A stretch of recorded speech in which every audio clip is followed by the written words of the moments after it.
Bienvenidas y bienvenidos. Hoy vamos a sumergirnos en algo que parece muy técnico, casi de archivo, pero que les aseguro que es fascinante. Totalmente. Tenemos en nuestras manos el plano de una institución de control, una ley que la diseñó de pies a cabeza. Pero aquí está el misterio, y es que este plano se rompió y, bueno, se tiró a la basura en tiempo récord. Es una pieza de lo que podríamos llamar arqueología jurídica, literalmente. Estamos hablando de la Ley 201 de 1995 de Colombia. Ajá. La ley que le dio forma a la Procuraduría General de la Nación en ese momento. Exacto. Y nuestra misión hoy es explorar esta arquitectura para entender el poder, el alcance, las responsabilidades que se imaginaron para este organismo. Pero, y aquí está el giro, El gran giro. es que esta ley tan detallada y ambiciosa fue derogada casi por completo apenas 5 años después, 5 años. Nada. por el decreto 2062 del año 2000. Así que la pregunta no es solo cómo funcionaba, sino más bien qué tenía este diseño que lo hizo obsoleto tan rápido.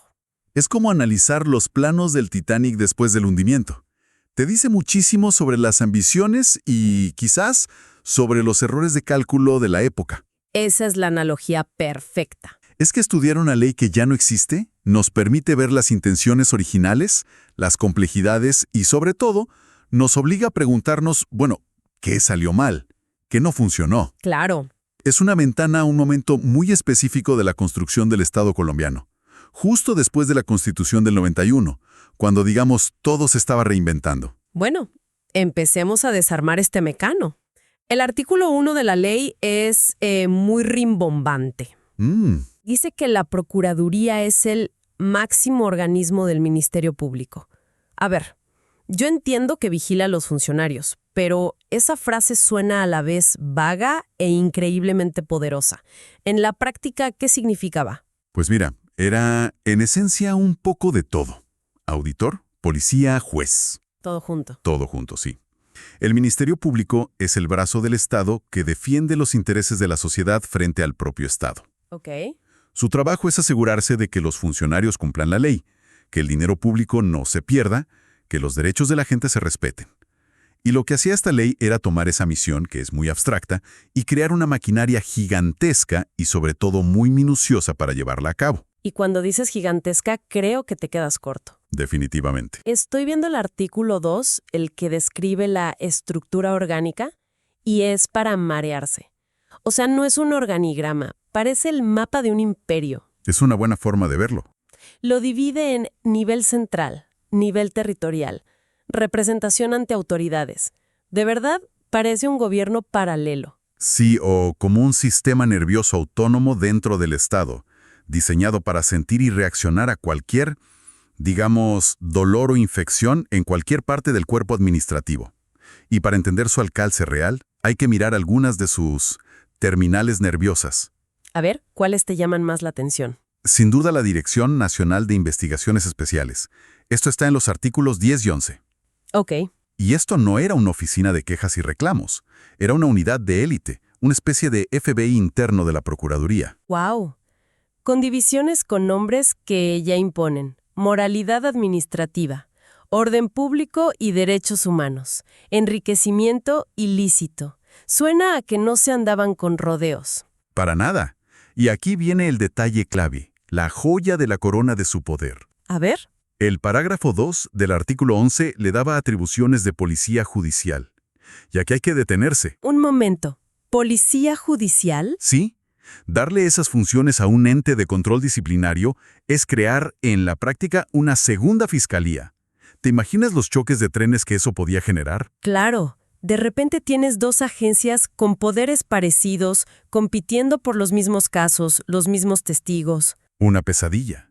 Una semilla de conflicto gigantesca sembrada en el corazón del sistema. Entiendo.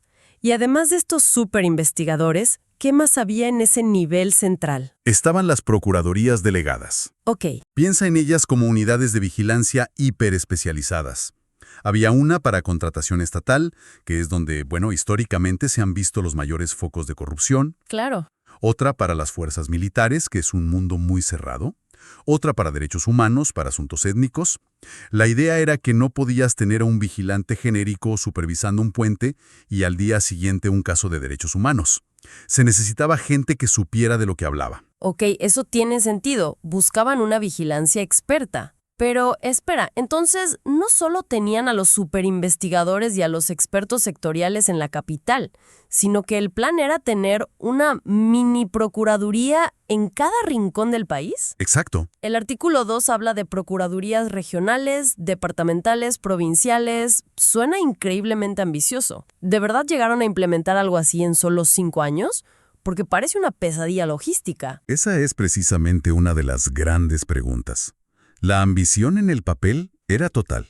Se diseñó una red capilar para que, en teoría, ningún alcalde de un municipio remoto, ningún funcionario, se sintiera fuera del alcance del ojo de la Procuraduría.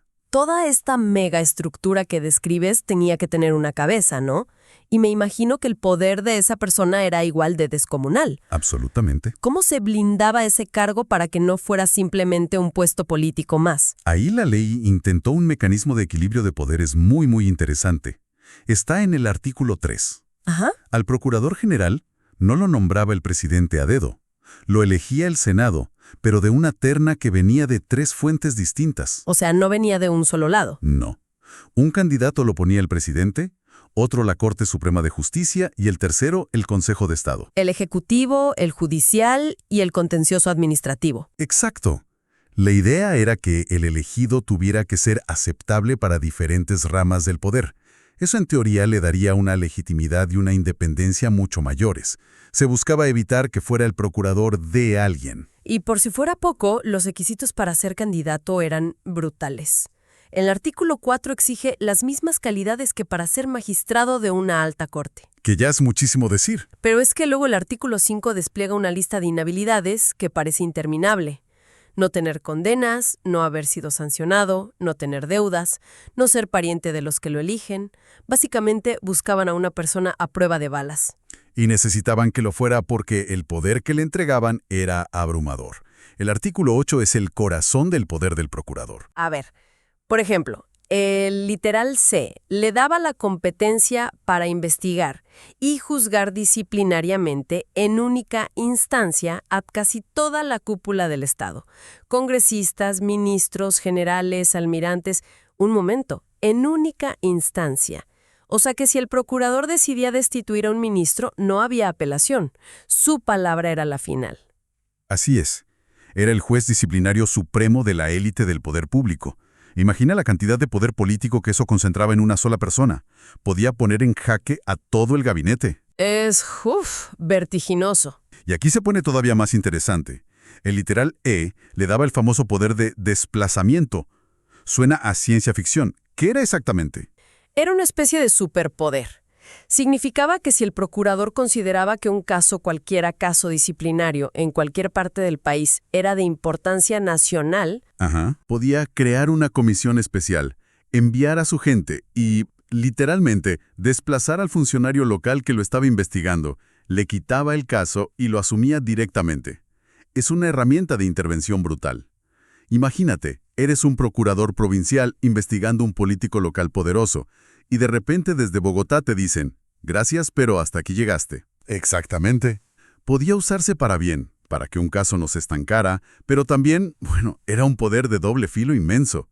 Y su autonomía no era solo en lo disciplinario. Los literales J y K le daban control total sobre el presupuesto. O sea, también era el gerente. El gerente, el juez y el investigador jefe de una de las instituciones más grandes del Estado. Un verdadero zar anticorrupción. Con algo que me descuadró por completo. El artículo 22. Creaba el Instituto de Estudios del Ministerio Público. Un momento, ¿me estás diciendo que este monstruo de control y castigo también tenía su propia universidad interna? No solo eso. El artículo 22 lo definía como una unidad administrativa especial. ¿Y eso qué significa? Con autonomía financiera y patrimonio propio. No era una simple oficina de capacitación, era una entidad en sí misma. Y su misión, como dice el artículo 25, era la prevención y la formación. ¿Y qué hacía este instituto? Su trabajo era capacitar a funcionarios, hacer estudios para entender y combatir la corrupción, investigar sobre derechos humanos, organizar foros, y si lo piensas, esa idea era una locura para la época, en el buen sentido. Claro. Estaban diciendo que no bastaba con el garrote, que había que enseñar a la gente a hacer las cosas bien desde el principio. O sea, que la vigilancia no debía ser solo reactiva, sancionando cuando ya se cometió la falta, sino proactiva, educando para evitar que ocurra. Precisamente. Entendían que la lucha contra la corrupción era también una batalla cultural. No solo querían poner alarmas contra incendios, querían enseñar a la gente a no jugar con fuego. Este instituto era la herramienta para construir esa cultura de legalidad. Y esa visión colaborativa se ve también en quienes formaban su consejo académico. Sí, es muy interesante. El artículo 27 dice que no estaba solo el procurador, también estaban el defensor del pueblo y representantes de los personeros. Que son los vigilantes a nivel municipal. ¡Exacto! Sugiere que no veían el control como algo que venía solo desde la cima, sino como un ecosistema en el que todos tenían que participar. Realmente es una faceta muy avanzada de la ley. Sin duda. Muestra que los legisladores de 1995 no solo pensaban en el policía, sino también en el maestro. Querían construir una institución que no solo inspirara temor, sino también respeto por su conocimiento. Ok, recapitulemos. Hemos dibujado el mapa de una institución poderosísima, un FBI interno, expertos en cada sector, tentáculos en todo el país, un líder con poderes casi absolutos y hasta un centro de pensamiento propio. Suena increíblemente ambicioso, casi perfecto en el papel. En el papel, sí. Lo que no me cierra el gran misterio es ¿por qué algo tan pensado duró menos que un periodo presidencial? ¿Qué pudo pasar? Esa es la pregunta del millón. Y la ley, claro, no nos cuenta los motivos de su propio funeral. No. Pero el hecho de que fuera reemplazada por un decreto completo, el 262 del 2000, que reestructuró todo de nuevo, esa es la pista más grande. Una cirugía mayor de ese calibre no se hace por un resfriado, se hace cuando el diagnóstico es grave. Cuando algo no funciona. La estructura era ineficiente, era un laberinto burocrático o simplemente ya no respondía a las realidades del país. Y si uno busca pistas en el propio texto, casi que puedes ver venir el desastre. La estructura del artículo 2 es tan granular, tan llena de divisiones, subdirecciones, comités, que es fácil imaginarla colapsando bajo su propio peso. Pura parálisis por análisis. Totalmente. De hecho, la propia ley parece anticiparlo. Hay varios artículos dedicados a resolver conflictos de competencia internos. El artículo 8, literal F, por ejemplo, dice que una función del procurador es resolver los choques entre sus propios delegados. Es como si el diseño llevara la semilla de su propia complejidad inmanejable. Es un punto clave. La complejidad pudo ser un cáncer burocrático. Una reforma como la del 2000 probablemente buscó simplificar, fusionar dependencias, hacerla más ágil. Pero yo añadiría otra capa de especulación. Te escucho. Quizás no solo fue un problema de eficiencia, sino también de poder. Una institución tan omnipotente, con capacidad de investigar al Congreso, al Ejecutivo, con sus propios poderes de policía, Se volvió demasiado incómoda. pudo haberse vuelto demasiado incómoda para el resto del establecimiento político. Tal vez la reforma no solo buscaba hacerla más ágil, sino también podarle algunas ramas, acotar un poder que se percibía como excesivo. O sea que las mismas herramientas que la hacían fuerte en el papel, la policía judicial, el poder de desplazamiento, fueron las que la hicieron insostenible en la práctica. Es una posibilidad muy real. Esta ley de 1995 puede verse como un gran experimento de diseño institucional. Un primer intento. Un primer intento, muy maximalista, de regular la Procuraduría tras la Constitución del 91. Y bueno, como todo experimento, se puso a prueba en el laboratorio del mundo real. Y los resultados mostraron que se necesitaban ajustes drásticos. Entonces, al final de este viaje arqueológico, ¿cuál es la gran lección que nos deja este fósil jurídico? Creo que nos muestra de forma muy clara el dilema eterno en el diseño de las instituciones de control. Hay una tensión constante entre darles suficiente poder para que puedan morder y no solo ladrar, y al mismo tiempo evitar que se conviertan en monstruos inmanejables que se ahogan en su propia burocracia. O que desequilibran todo el sistema. Exacto. La Ley 201 fue un intento de crear el leviatán perfecto del control. Su rápida desaparición sugiere que, a veces un diseño más enfocado, más modesto y más flexible es mucho más poderoso en la práctica. Para cerrar, dejamos una idea sobre la mesa. Esta ley nos muestra el qué se diseñó, pero las razones exactas de su reemplazo siguen siendo un misterio. Para quien quiera seguir tirando del hilo, el siguiente paso sería fascinante. Sería un gran ejercicio. Poner esta Ley 201 de 1995 al lado del Decreto 262 del 2000 y compararlas artículo por artículo. Sería como tener el borrador y la versión final de un documento. Ver qué dependencias desaparecieron, cuáles se fusionaron, qué nuevos poderes se crearon y cuáles se eliminaron. Ese análisis comparativo sería el mapa exacto de cómo evolucionaron las prioridades, los miedos y las esperanzas de la vigilancia estatal en Colombia justo en el umbral del nuevo milenio.